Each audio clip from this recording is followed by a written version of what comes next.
سامعین سے گزارش کی جاتی ہے کہ ہمارے دونوں چینلز کے پلیٹ فارم سے جتنی بھی آڈیو بکس کی ریکارڈنگ کمپلیٹ ہو چکی ہے اسے خود بھی سنیں اور زیادہ سے زیادہ شیئر کرنے کی کوشش کریں، اور ہمارے سوشل میڈیا پلیٹ فارم کے لنکس ڈسکرپشن میں دیے گئے ہیں۔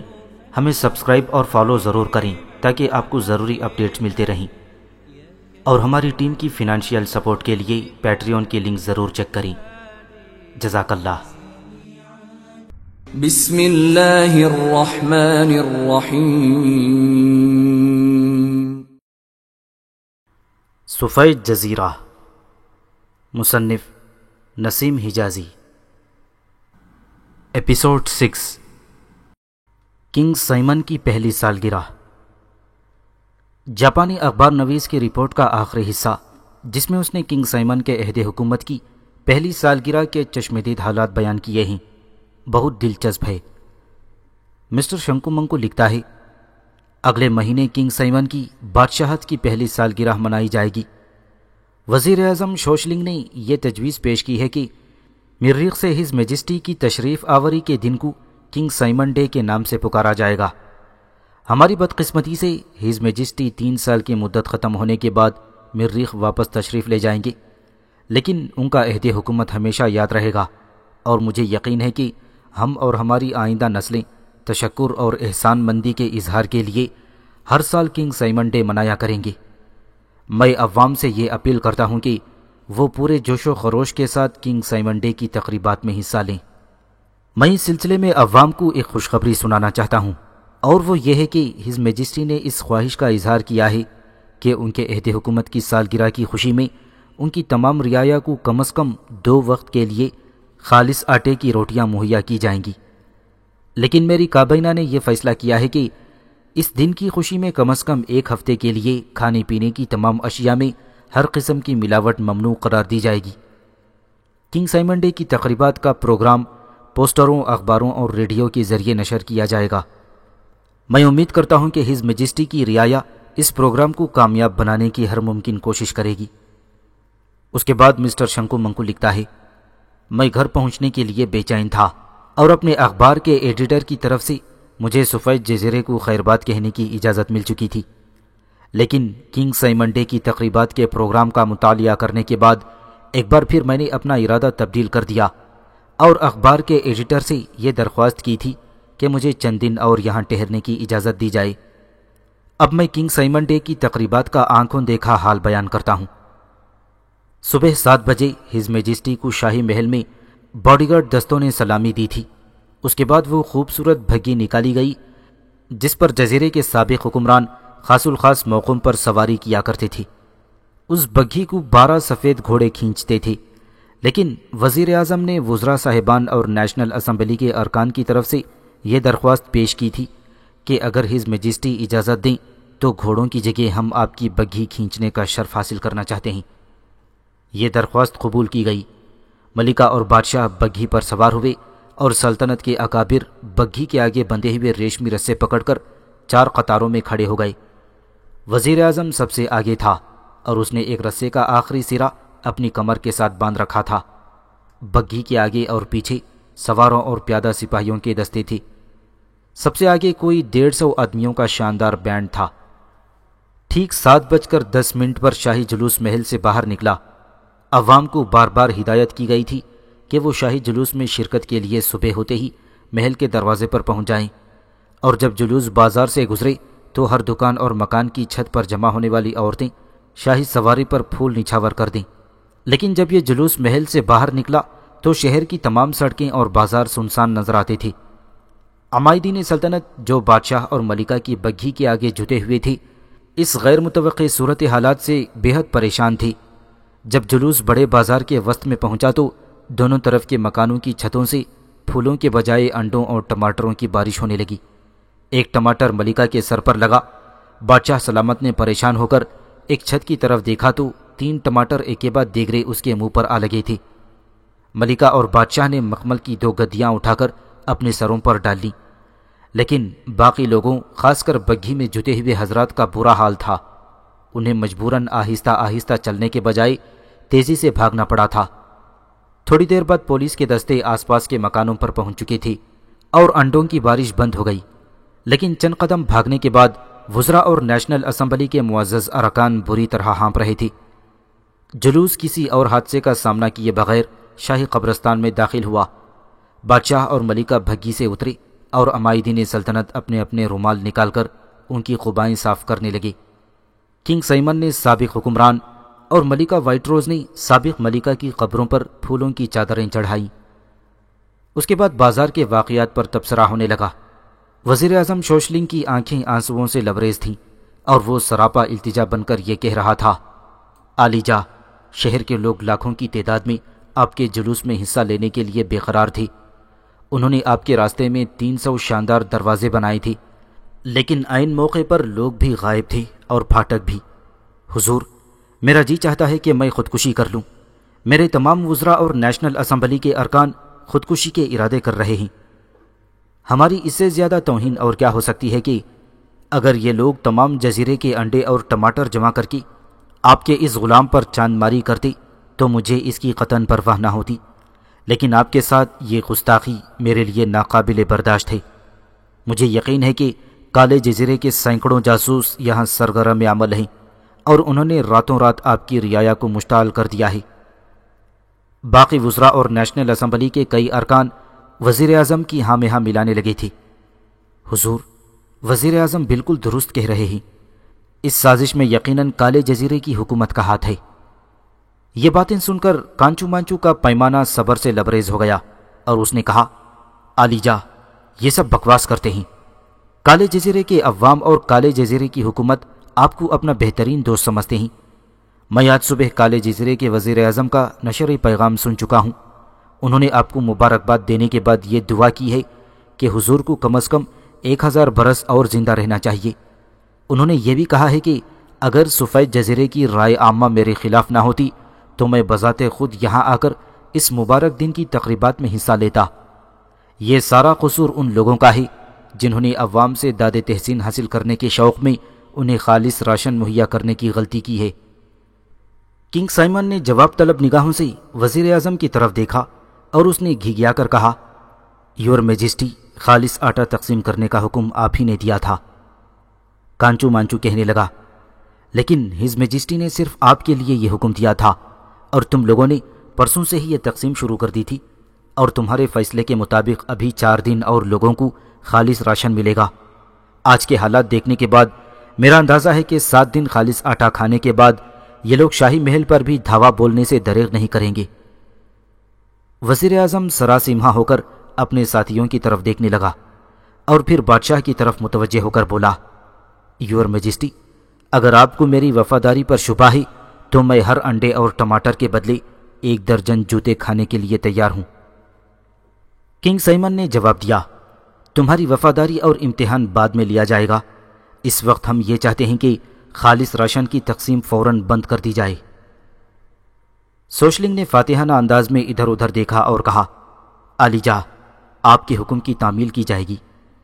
کنگ سائمن نے کہا، اب ہم اس راستے محل کی طرف واپس نہیں جانا چاہتے۔ وزیر اعظم کہنے لگا، یور میجسٹی، آپ کو دوبارہ اس راستے جانے کی قطعاً ضرورت نہیں۔ شاہی محل کے پچھلے حصے کی ایک دیوار شاہی قبرستان کے ساتھ ملی ہوئی ہے۔ آپ اگر سیڑھی کے ذریعے دیوار عبور کرنا پسند نہ کریں تو چند منٹ میں ایک دروازہ نکالا جا سکتا ہے۔ بادشاہ نے کہا، دروازہ نکالنے کی ضرورت نہیں، ہم سیڑھی کے ذریعے اندر چلے جائیں گے۔ کنگ سائمن ڈے کی باقی تمام تقریبات شاہی محل کے اندر منائی گئی تھیں، اور مجھے اس بات پر ہمیشہ فخر رہے گا کہ میرے سوا کوئی غیر ملکی اخبار نویس وہاں موجود نہ تھا۔ پروگرام کے مطابق شاہی باغ میں ایک کشادہ شامیانے کے نیچے رقص و سرور کی محفل منعقد ہوئی۔ ناچ اور گانے کا یہ پروگرام بڑی محنت سے تیار کیا گیا تھا، لیکن بادشاہ اور ملکہ اس پروگرام میں دلچسپی لینے کے موڈ میں نہ تھے۔ وہ انڈوں اور ٹماٹروں سے داغدار قبائیں تبدیل کر چکے تھے، لیکن بازار کے واقعات کی یاد ابھی تک ان کے دل پر تازہ تھی۔ اس محفل میں مجھے چند یورپین دکھائی دیے۔ گزشتہ 1 سال سے سفید جزیرے میں مغربی ممالک کے سیاحوں کا داخلہ مکمل طور پر بند تھا، یہاں تک کہ ہوائی جہازوں پر سفر کرنے والے جو امریکن، یورپین، چینی، جاپانی اور روسی مسافر تھوڑی دیر کے لیے سفید جزیرے کی ہوائی اڈے پر قیام کرتے تھے، انہیں بھی کسی شہر یا بستی میں داخل ہونے کی اجازت نہیں ملتی تھی۔ میں نے وزیر تقریبات سے ان سفید فام مہمانوں کے متعلق استفسار کیا تو اس نے بتایا کہ یہ لوگ ہز میجسٹی کا طبی معائنہ کرنے کے لیے آئے ہیں۔ ان میں سے ایک جرمنی، ایک روس اور 2 انگلستان کے مشہور و معروف ڈاکٹر ہیں۔ سنہری بالوں اور نیلی آنکھوں والی نو عمر لڑکی ایک فرانسیسی نرس ہے۔ بین الاقوامی شہرت کے یہ ڈاکٹر ہز میجسٹی کا طبی معائنہ کرنے کے بعد انہیں یہ بتائیں گے کہ زمین کی آب و ہوا کا ان کے ذہنی اور جسمانی قوی پر کیا اثر پڑتا ہے۔ میں نے کہا، مجھے تو ہز میجسٹی پہلے کی نسبت زیادہ صحت مند معلوم ہوتے ہیں۔ اس پر وزیر تقریبات نے ادھر ادھر دیکھنے کے بعد میرے کان میں کہا، میرا بھی یہی خیال ہے، لیکن ملکہ عالیہ یہ محسوس کر رہی تھیں کہ زمین کی آب و ہوا میں زیادہ کام کرنے کے باعث ہز میجسٹی کی صحت خراب ہو رہی ہے۔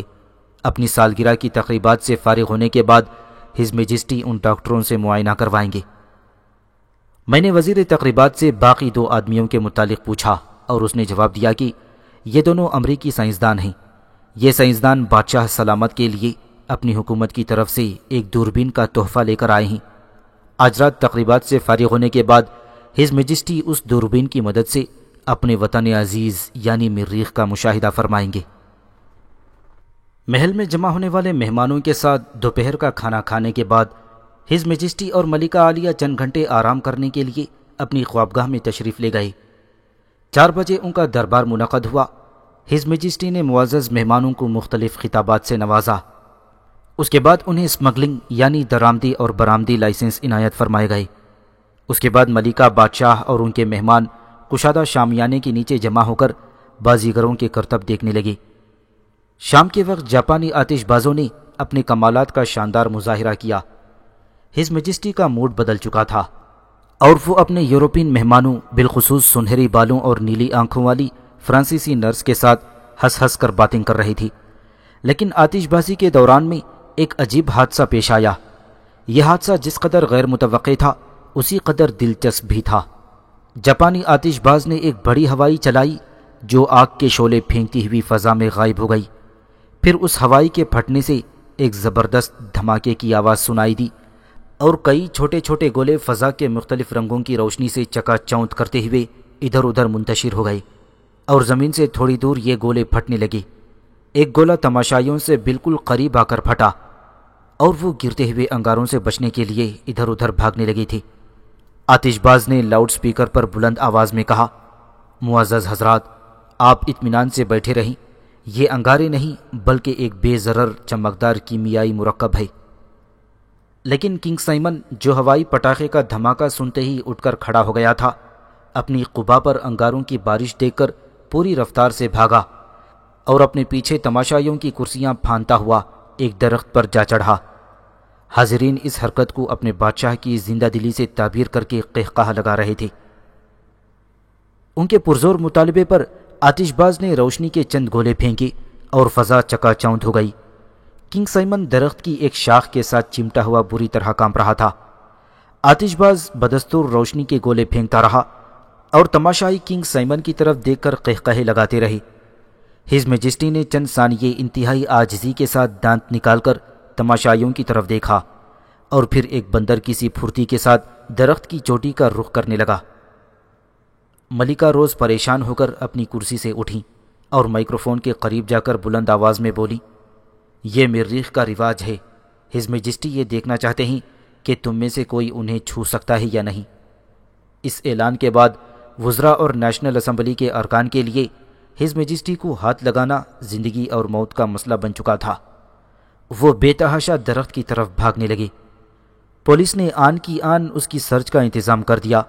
درخت پر قسمت آزمائی کرنے والے اکابر میں سے بیشتر بڑی عمر کے لوگ تھے اور وہ چاروں طرف پھیلی ہوئی شاخوں پر چڑھنے کی ناکام کوششوں کے بعد مایوس ہو گئے۔ چند چھریرے بدن کے ادھیڑ عمر آدمی 20-25 فیٹ اوپر چلے گئے، لیکن اس کے بعد درختوں کے تنے کے ساتھ لپٹ کر آگے بڑھنے کے لیے ان کی ہمت جواب دے گئی تھی۔ وزیر اعظم شوشلنگ ابھی تک حسرت کے عالم میں درخت کی ایک شاخ تھامے کھڑا تھا۔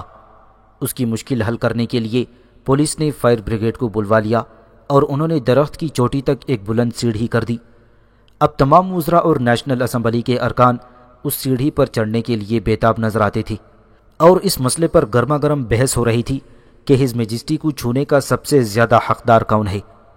ملکہ نے مداخلت کی اور وزیر اعظم کے حق میں فیصلہ دے دیا۔ وزیر اعظم ہانپتا کامتا اور لرزتا ہوا سیڑھی پر چڑھنے لگا۔ جب وہ چوٹی کے قریب پہنچا تو نیچے سے مبارک مبارک کی صدائیں بلند ہونے لگی۔ اچانک وزیر اعظم کے منہ سے ایک چیخ نکلی اور وہ تیزی سے نیچے اترنے لگا۔ نیچے سے آوازیں آنے لگیں، کیا ہوا؟ وزیر اعظم نے سراپا فریاد بن کر کہا، ہز میجسٹی کاٹتے ہیں۔ جب وہ نیچے پہنچا تو میں نے دیکھا کہ اس کے کان سے خون بہہ رہا تھا اور ایک گال پر خراش آ گئی تھی۔ ملکہ آگے بڑھی تو وزیر اعظم نے اپنا زخمی کان اور گال سہلاتے ہوئے التجا کی، یور میجسٹی آپ اوپر نہ جائیں۔ بادشاہ سلامت مریخ کے اس کھیل میں دانت بھی استعمال فرماتے ہیں اور ناخون بھی، اس لیے انہیں چھونے کے لیے کسی مضبوط آدمی کو بھیجیں۔ اس عرصے میں نیشنل اسمبلی کے 3 ارکان بڑی تیز رفتاری کے ساتھ سیڑھی پر چڑھ رہے تھے اور ملکہ دم بخود ہو کر چوٹی کی طرف دیکھنے لگی۔ تھوڑی دیر بعد اوپر سے یہ آوازیں سنائی دے رہی تھیں، یور میجسٹی میری ناک چھوڑ دیجئے، کان پر نہ کاٹیے عالیجا، میرا بازو حاضر ہے۔ بھائی خدا کے لیے تم ایک طرف ہٹ جاؤ اور مجھے اترنے دو۔ عالیجا میری ناک چھوڑ دیجئے، بھائی مجھے آگے جانے دو، دیکھو تم نے میرے کندھوں پر پاؤں رکھ دیا ہے۔ پھر تھوڑی دیر بعد وہ تینوں نیچے اتر کر ایک کے بعد دیگرے ملکہ عالیہ کو اپنے زخم دکھا رہے تھے۔ ایک کے گلے کے قریب خراش تھی، دوسرے کی ناک سوجی ہوئی تھی، تیسرے کی قمیض پھٹی ہوئی تھی اور وہ اپنی سینے پر خراش دکھا رہا تھا۔ یورپین ڈاکٹر آپس میں گفتگو کر رہے تھے۔ ملکہ عالیہ نے اعلان کر دیا، مجھے ایسا معلوم ہوتا ہے کہ ہز میجسٹی میرا امتحان لینا چاہتے ہیں۔ پھر وہ سیڑھی پر چڑھنے لگی۔ چند منٹ بعد ملکہ صاحبہ چیختی چلاتی نیچے تشریف لائیں۔ ان کے سر کے بال بری طرح بکھرے ہوئے تھے، چہرے پر بہت ساری خراشیں اور کلائی سے خون بہہ رہا تھا۔ جرمنی کے ڈاکٹر نے آگے بڑھ کر کہا، ملکہ عالیہ ہمیں مریخ کے اس کھیل کی سمجھ نہیں آئی۔ ملکہ نے ذرا برہم ہو کر کہا، اگر سمجھ نہ آئی تو ذرا اوپر تشریف لے جائیے، خدا کے لیے ان کا کوئی علاج کیجیے۔ زمین کی آب و ہوا نے ان کے اعصاب پر بہت برا اثر ڈالا ہے، کبھی کبھی یہ کسی کو نہیں پہچانتے، بعض اوقات ذرا سا شور بھی انہیں بدحواس کر دیتا ہے۔ ڈاکٹر نے پوچھا، آپ نے کبھی پہلے بھی انہیں درخت پر چڑھتے ہوئے دیکھا ہے؟ بالکل نہیں، ملکہ نے جواب دیا، البتہ کبھی کبھی یہ اپنے کمرے میں فانوس کے ساتھ لٹک کر ورزش کیا کرتے ہیں۔ 2-3 مرتبہ میں نے انہیں قالین پر قلابازیاں کھاتے بھی دیکھا ہے۔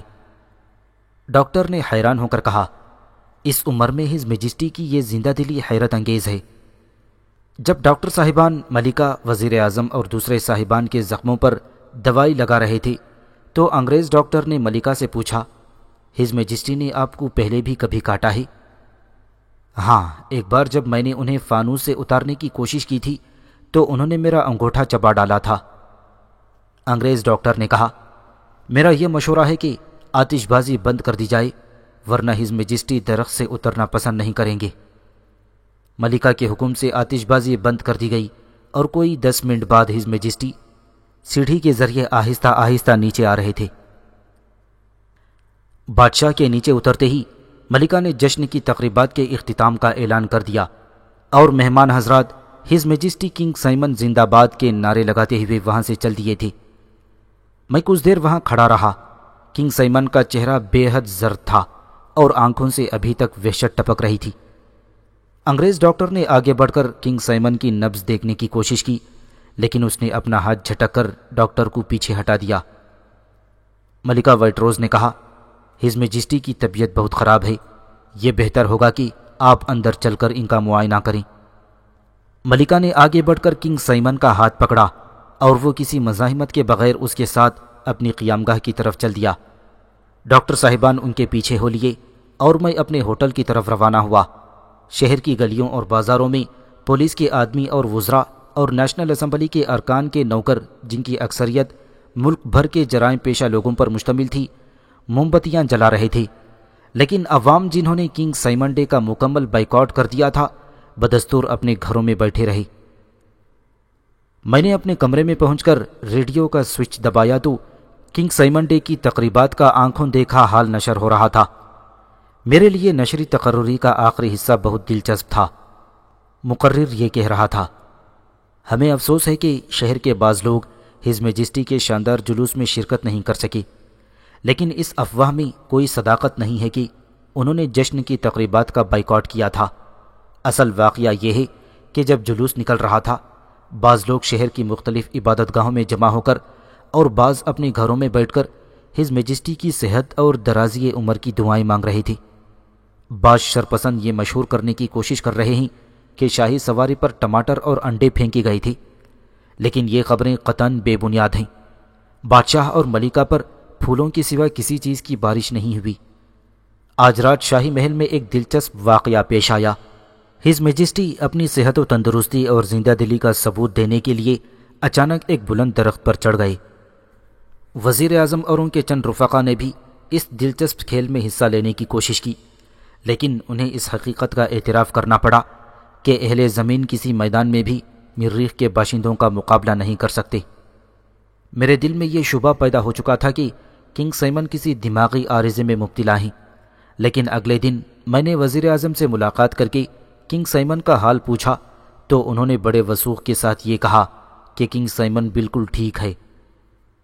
اخبار نویس لکھتا ہے، میرے دل میں یہ شبہ پیدا ہو چکا تھا کہ کنگ سائمن کسی دماغی عارضے میں مبتلا ہیں، لیکن اگلے دن میں نے وزیر اعظم سے ملاقات کر کے کنگ سائمن کا حال پوچھا تو انہوں نے بڑے وثوق کے ساتھ یہ کہا کہ کنگ سائمن بالکل ٹھیک ہے۔ ڈاکٹروں نے ان کا طبی معائنہ کرنے کے بعد یہ رپورٹ دی ہے کہ ان کی صحت قابل رشک ہے، اور اگر کوئی غیر معمولی حادثہ پیش نہ آیا تو کم از کم 50-60 برس اور زندہ رہیں گے۔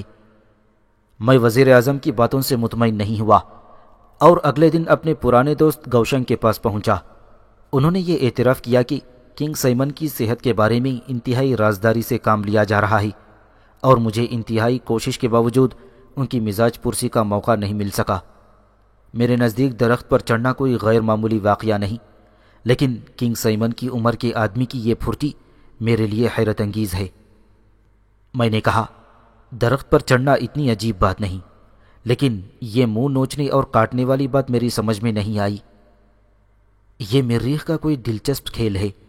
میں نے ہز میجسٹی کو خوش کرنے کے لیے ایک تجویز سوچی ہے۔ میں نے پوچھا، وہ کیا ہے؟ گوشنگ نے جواب دیا، میں نیشنل اسمبلی کے سامنے یہ تجویز پیش کروں گا کہ ملک کے طلباء کے لیے درخت پر چڑھنے کی تربیت حاصل کرنا لازم قرار دے دیا جائے۔ تیسرے دن میں سفید جزیرے کو خیر بات کہہ رہا تھا۔ ہوائی جہاز پر سوار ہونے کے بعد مجھے اس جزیرے کی ہر بات ایک خواب معلوم ہوتی تھی۔ مجھے اب بھی اس بات پر یقین نہیں آتا کہ مہذب دنیا میں کنگ سائمن کی دلچسپ شخصیت کے متعلق میری رپورٹ صحیح تسلیم کی جائے گی یا نہیں، لیکن میں قارئین کو یقین دلاتا ہوں کہ میں نے اپنی رپورٹ میں قطعاً کوئی مبالغہ آرائی نہیں کی۔ میرے لیے ان سوالات کا جواب دینا بہت مشکل ہے کہ کنگ سائمن کون ہے اور کہاں سے آیا ہے، لیکن ایک بات یقینی ہے کہ وہ اسی دنیا کا باشندہ ہے۔ میں اس کے ساتھ کئی بار ملاقات کر چکا ہوں، کئی بار کھانا کھا چکا ہوں۔ اس کی شکل و صورت اس دنیا کے عام انسانوں سے مختلف نہیں ہے۔ اگر اس کی کوئی بات انوکھی ہے تو وہ یہ ہے کہ وہ بے پناہ تقریبی صلاحیتوں کا مالک ہے۔ وہ اتنا ذہین ہے کہ اس کی انتہائی مضحکہ خیز باتیں بھی حکمت سے خالی نہیں ہوتی۔ اپنی بے بس رعایا کے لیے نئے نئے مسائل اور نئی نئی الجھنیں پیدا کرنے میں اس نے نو آبادیاتی دور کے فرنگی حکمرانوں کو بھی مات کر دیا ہے۔ کنگ سائمن کیا چاہتا ہے؟ میں انتہائی غور و فکر کے بعد بھی اس سوال کا جواب معلوم نہیں کر سکا۔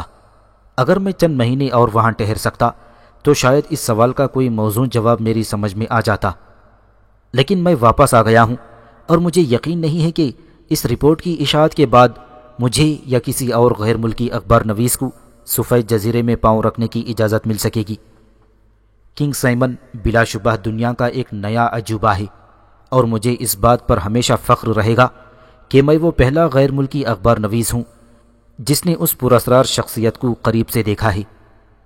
سفید جزیرہ ایک چھوٹا سا ملک ہے، اور مجھے یقین ہے کہ اگر کنگ سائمن کچھ عرصہ اور اس جزیرے پر حکمران رہا تو اس جزیرے کے عوام غربت و جہالت اور ذہنی انتشار کے وہ تمام ریکارڈ توڑ ڈالیں گے جو گزشتہ صدیوں میں فرزندان آدم نے کسی انتہائی پسماندہ ملک میں قائم کیے ہیں۔ 1 سال کے ناقابل یقین مشاہدات کے بعد اپنے ملک میں پہنچ کر میں یہ محسوس کرتا ہوں کہ میں ایک وسیع پاگل خانے سے باہر آ گیا ہوں۔ یہاں پر جاپانی اخبار نویس کی رپورٹ ختم ہوتی ہے۔ اب ہم سوفائٹ جزیرے کے ان واقعات کی طرف متوجہ ہوں گے جو ہز میجسٹی کنگ سائمن کی مسند نشینی کے دوسرے سال پیش آئے۔